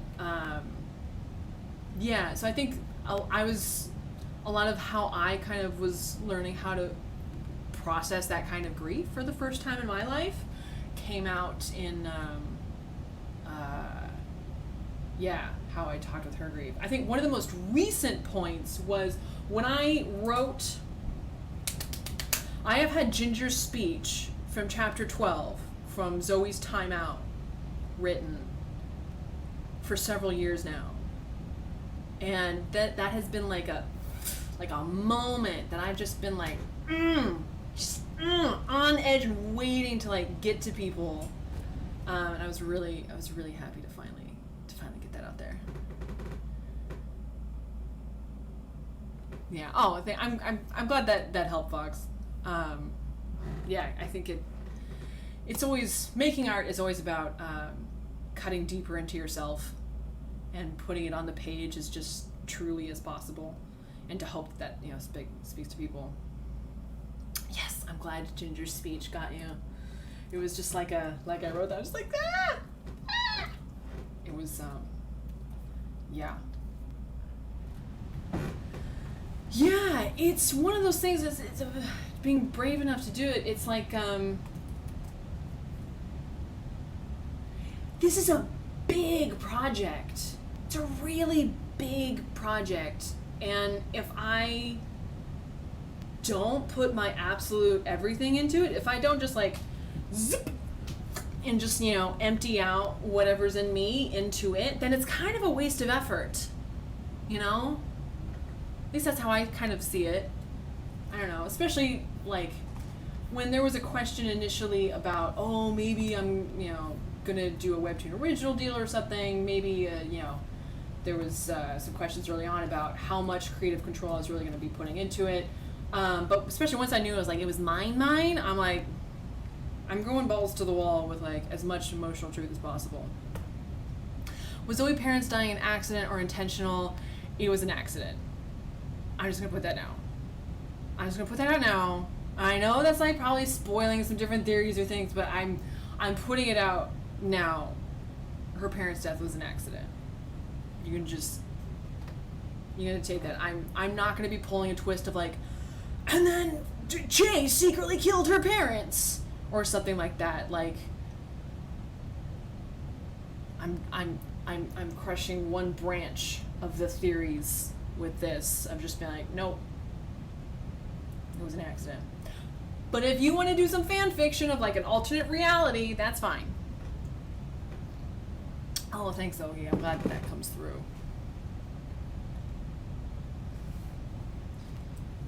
Yeah.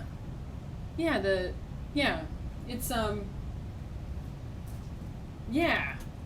I do what I can. With the whole grief thing, it's hard because everyone deals with grief very differently. And, I mean, obviously, some people have a very complex really with grief depending on who died. If they were beloved people, obviously it's one way, but sometimes if like a very person who was not so great in your life died, it's very complex, other kinds of feelings. Yeah, no, it's, death is a thing. Yeah. I have a friend who's a grief counselor, and, yeah, she taught me that, like, here in America, we do not deal with grief and death well at all. And, I had never really thought about it that way before. Silver!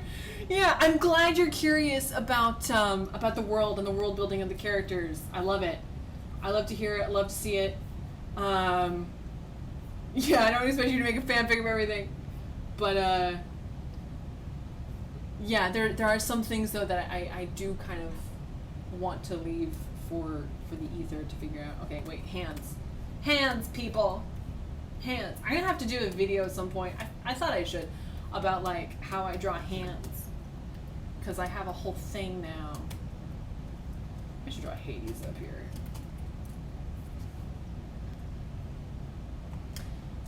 Yeah, I have a whole system with hands. Boop, boop, boop. It's like a palm with, like, the thumb and then that. And then, like, it's really kind of like 3D space. I'm, thinking, like, okay, there's, the fingers attached or whatever. Like, wait, I need to draw his face first. I need to figure out, make sure. I also do make weird little noises to myself all the time while I'm drawing. Hands, yes, I do. The noses and the hands. That is what I draw. That is not his face. He just has a great little strange potato face. I love him.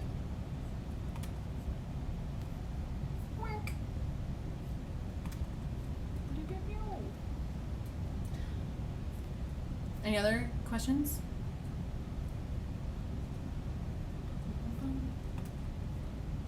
Kind of coming to the end of the stream here. Oh, what kind of Nova powers are there? Like, just in general? Or, like, what Nova powers do the gods have? Because I'm not gonna answer! You're gonna see! You're gonna see. It's gonna be fun. Am I gonna give him his little hat? I don't know if I'm gonna give him his little hat. Maybe I'll just draw his head first.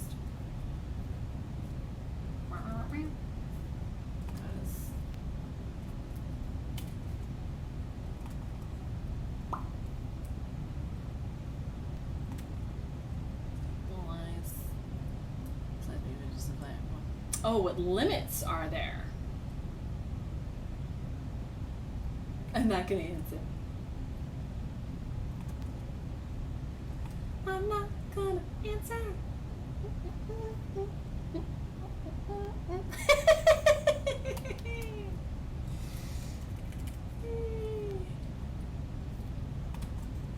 Part of the reason why I'm not answering is also because I don't necessarily want to limit myself. Because while I have the whole story written out and planned out, and I know generally what each character's like powers are or whatever, when it comes down to like the specific way those powers manifest themselves in each game, I often it comes down to when I'm planning out that chapter and that game where I'm like, what's it actually gonna look like? And then I need to start actually making it real. And I don't want to potentially limit my future self by putting any limits on it now.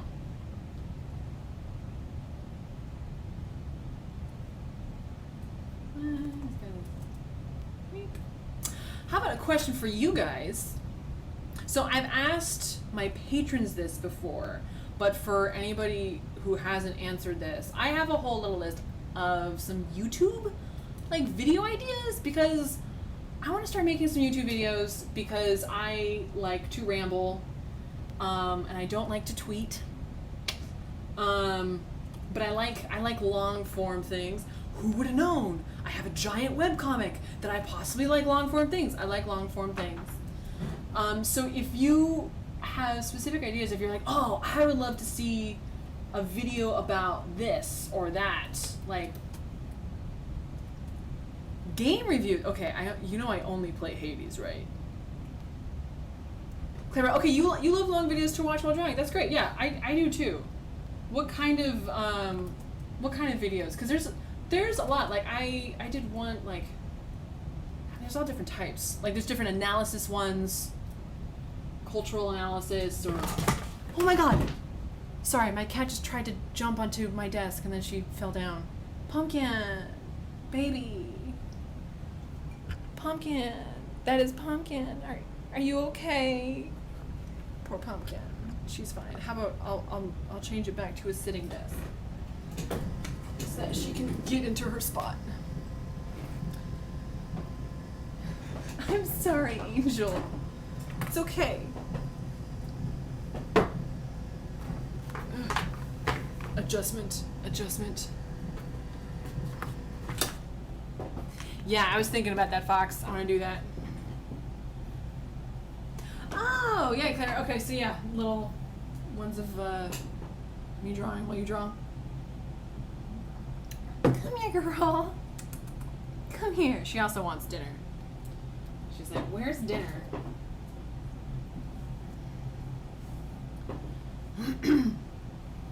Streams of artist drawing. Do you watch those streams on Twitch or do you watch them on YouTube? Gorley eating a Korea? What was this? I don't know if you have to pay for Twitch. I'm not on Twitch. They keep archives of streams better? Okay, I kind of wondered about that.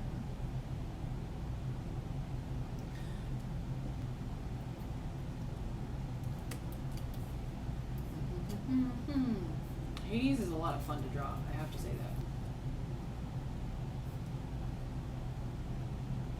that.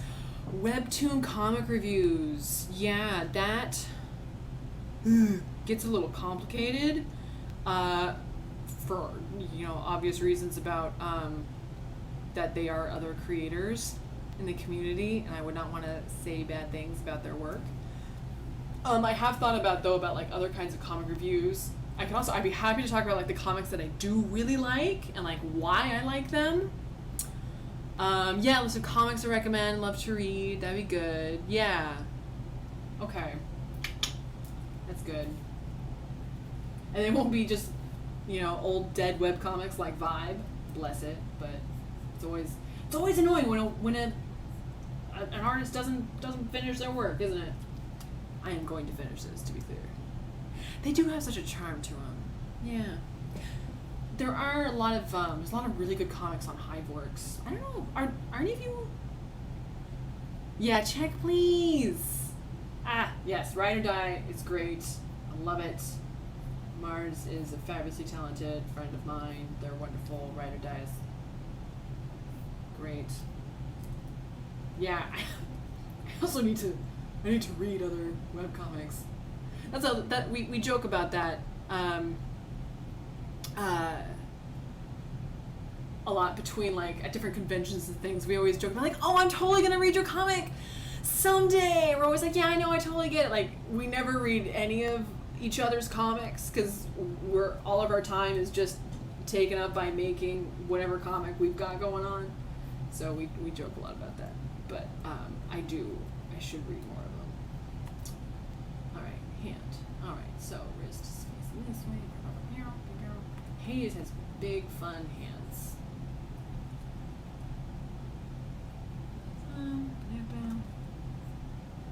I think whatever hand videos I draw would probably be like, don't draw hands this way, honestly, because at a certain point I don't know if I would be able to teach somebody how I draw hands.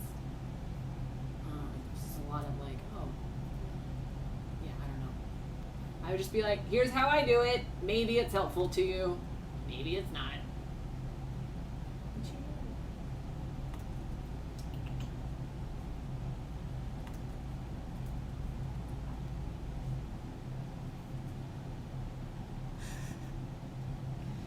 Any other, I don't leave it like that for now. It's not exactly right, but that's fine. Any other ideas of what you'd like to see? I have thought about talking about like what it's like to post on Webtoon and like how to make Webtoon stuff. I don't know if there's much of a wide audience for that, but also, yeah, that'd be cool. Okay, I figure it's can be kind of like a behind the scenes stuff. Even it's audience for that and speed paint videos. Okay, cool. I can definitely do more of those. I should be recording this. Well, I guess I'm sort of I'm recording it here. Okay, that works. I don't like that facial expression. I want him to be a little bit more intimidating. Oh, he's gonna be wearing glasses, sunglasses, whatever. I have his eye in there. And her eye is in there. Okay. Okay. Current Hayes look like with long hair. What hairstyle would he rock? I don't know. I don't think he would grow long hair. I think it would feel to him too feminine, and he's very insecure about his masculinity. Honestly. Hades, Zeus, Artie. Thor! Thor. I love Thor. I cannot wait to show you guys more about Thor. Thor and Zeus's interactions in chapter 9. I love that scene so much. Getting to draw all of like his little. I'm opening them. Wait, no, not chapter 10. Chapter 9. So many folders now at this point. I want to show the. Yeah, like this little like thing there, like this little bit down here. I love it. I love him. And Thor is just so tired of putting up with Zeus, this little bitch and shit. I love it. Yes.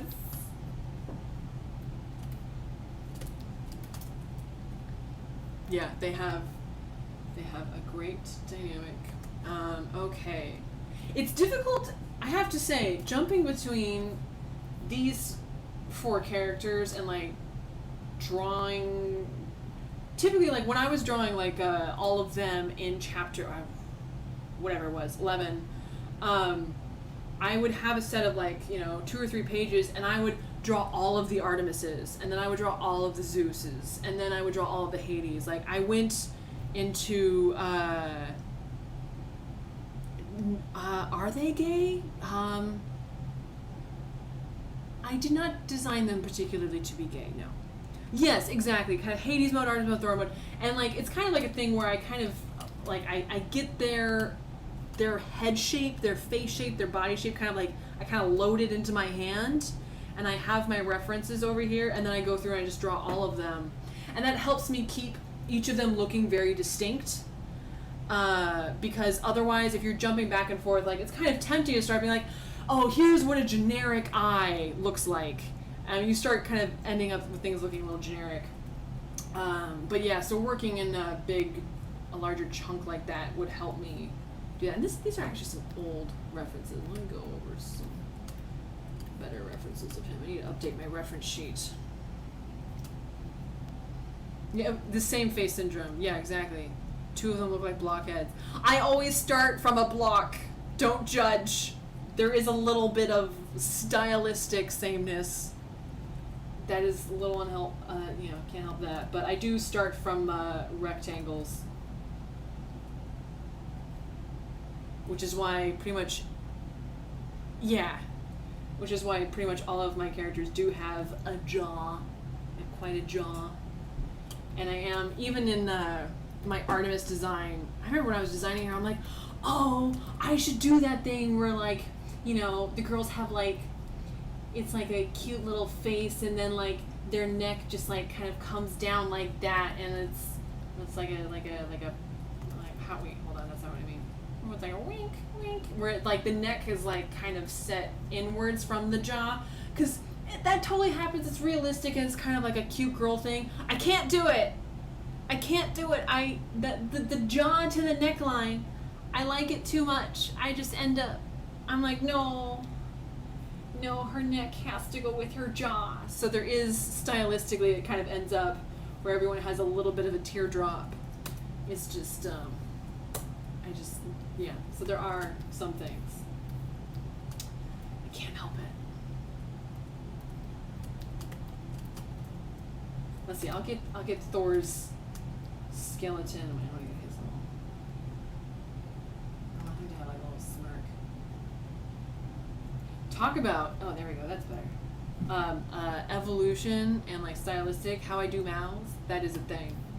I definitely am big into styly mouths. And it was much stronger at the beginning of the series. I was playing a lot more around with like Chase's mouth would be like, and like that was a Chase mouth. I've toned it down a little bit, but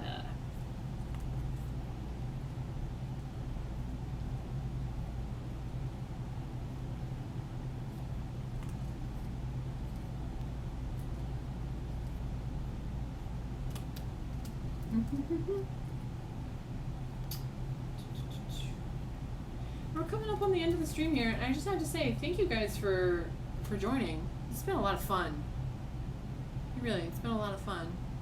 And yeah, I'll do more live streams because you're right, Fox. It means that more people will be able to come with them, and I will. Yeah, and I'll do more public ones too. Like I'll keep this channel open in the voice channel. I'll probably like rename it so it's not like anniversary live stream. But yeah, I'll do some public ones too for the public folks because it's fun. And as much as financial support is great, I like having the community. I like hearing fans, and all that good stuff. It's been yeah, totally, absolutely, Fox. It's been. I think this works out well with like kind of a Twitch style with like the chat there, and then me drawing. That works well. He's got those bored eyes. Thor is very bored. Yeah. Oh, that's great. Yeah, I will. Yeah, I'll definitely do more. I'll do more. Wait, his face is not coming together quite well. I need to load Thor's face into my hand. Come on. There we go. Oh, that's better. Yeah, this is definitely, it's a lot of fun. I'll do it more. And yeah, dude, 5 years. I have to. Oh, final question. So it's really interesting. Okay, so I started this project I started it, making it at the end of 2017, and so I started posting it 2018. Kind of a lot has changed and like a lot has gone on. There was the Trump presidency, and then COVID, and there's been like a lot of changes in my life and stuff. Like, I want you guys to, like, if you can, type out something. It doesn't have to be too personal or anything, but like something that has changed in your life, hopefully for the better, that has changed in your life in the last 5 years, or actually since you started reading, whenever you started reading Midnight Furies. If you started reading Midnight Furies a few months ago, if you started reading it 2 years ago, like since whenever the point is you started reading Midnight Furies to your life now, what's something that's like changed? Have you like gotten a new job? Have you moved? Do you have a new significant other? Did you have, I don't know. Like, it doesn't have to be super personal, but I'm just really curious. You decided to go to grad school. You started grad school. Oh my gosh, congratulations. That's fantastic. Community college. That's fantastic. Yes. Nikki, yes. I'm so glad you make so much more money. That's fantastic, Silver. Congratulations. Oh, dang. Good for you, Fox. It's fantastic. Hey, Silver, those are just the regular bisexual struggles. I feel you there. Oh, dude! Congrats, Umber! That's fantastic! That's wonderful.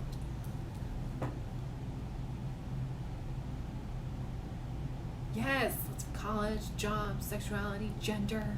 And I like to hear that. It's like, I don't know, since I started reading, like that's makes me feel like I'm ambiently a part of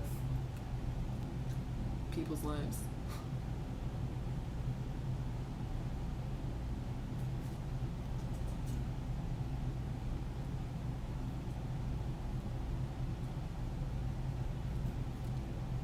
What about me?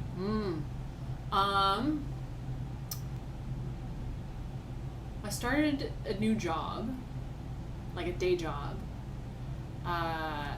because the week I launched Midnight Furies, I got let go from a job, for basically not being nice enough, and for not putting up with all of these 50-year-old white men's shit, and I was basically like, fine, well, I just launched a fucking webcomic, and I'm gonna make it as a webcomic artist. And then I tried to do that for like, it happens. For like a year, and then the Webtoon original thing didn't work out, so then I got a different day job. And it's worked out much better, actually, than I thought it would, this day job that I have. So I'm much more financially stable. Honestly, I'm the most financially stable I've been in my whole life. And that feels really awesome. And it's allowing me to also like support this comic work. I'm my own sugar mama, is how I like to think of it. And yeah, and getting through COVID, man, that was rough. Yes, definitely. I think when I started doing comics and art and stuff, I thought that like, oh, having a day job on the side, like that's, I wouldn't feel as fulfilled doing that, having it be that way. It's been really great. It's been really awesome. It's given me a lot of flexibility to have the creative control and be able to make the decisions that I want to make instead of ones that like a publisher's telling me to make.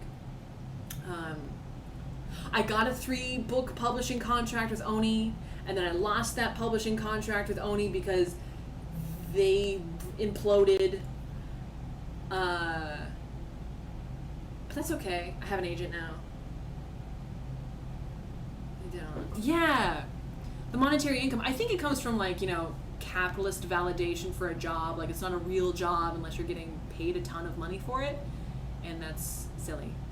But also, yeah, just the fact that we all got through COVID, it's a flipping miracle, and I'm sure you all know people who were heavily impacted on that, but that, I think, it was kind of difficult to come through with like the kind of mental health totally intact, and I feel like I'm really kind of coming onto the other side of that, feeling really good. Medals for everyone on that, yeah. Oh yeah, that thing about find a job you love, you'll never work a day in your life. Turning to if you don't adore your job, then it's not good. Yeah, and also like find a job you love, you'll never work a day in your life. No, I do. This is still work. It is still work that it has burned me out. I have run into burnout so often that at this point it's like, oh hello, but I've like learned how to be sustainable and work better and see it coming from further out and manage it. But like it's still a job, man. Even if you love doing it. So yeah, making a hobby job. Yes, exactly. That's why like when people, I want to make a YouTube video actually about this of like, I don't know. I think a lot of people, a lot of talented artists and a lot of different areas that it's like, oh, you should do that professionally. You should do that for a job. It's like, why? If you just do something you really enjoy loving doing it, it's okay to just do it. Cat, are you eating bugs? I think my cat might be eating bugs. That's okay. We all eat bugs sometimes, right? Don't you, Pumpkin? She wants dinner so bad. She's going crazy.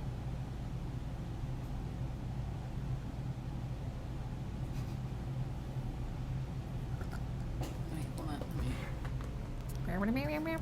Pumpkin. Hi. Hi. Yeah, well. Yes.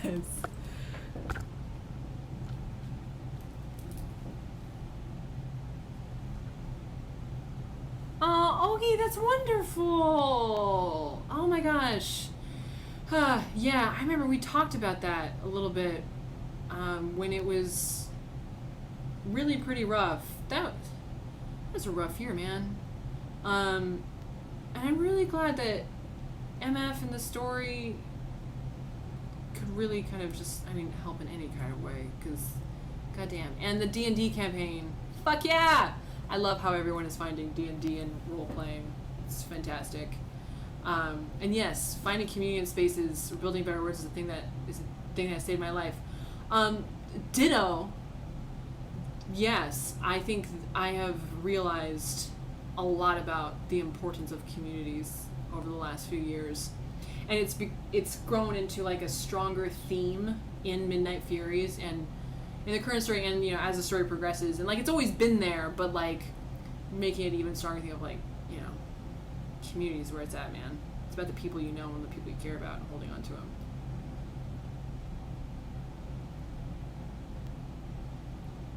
Jackie Charles is typing.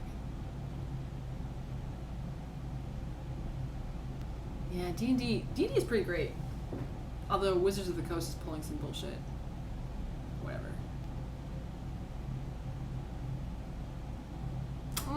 Yes, Nikki! Yes! It was me telling you to write fanfic that you wouldn't let yourself? Oh my goodness. Yeah! You should write the weirdest, craziest, stupidest, most shameful things you can think of, and then post it on AO3 and watch the validation roll in.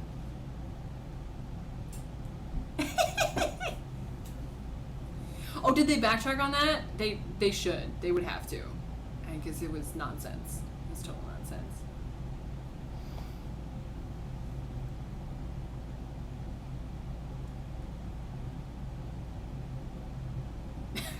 Good. I'm glad they backtracked. Because that was... Ugh.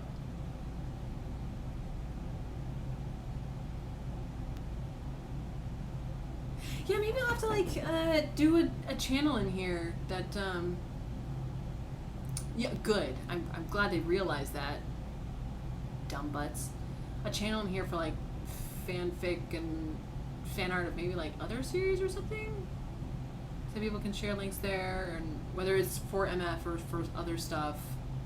I may need to...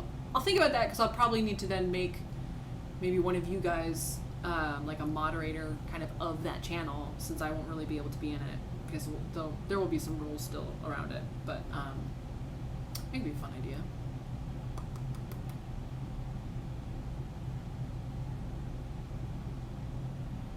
Yes. Yeah, it was Persona, right? Wasn't it? Wasn't it, Nikki? Yeah. God bless fandoms and art, honestly, for getting everyone through COVID. All of the various arts, and whether it's doing art or enjoying art. Like, yeah, that's great.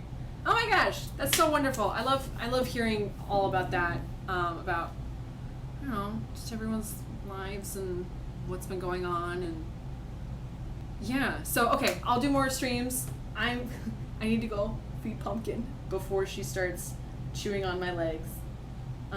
She wouldn't do that unless I was a vet. But thank you, everybody. Thank you so much for joining. This has been really wonderful. It's been a lot of fun. So, okay. Bye! Oh, I gotta stop it over here. Boop, boop, boop.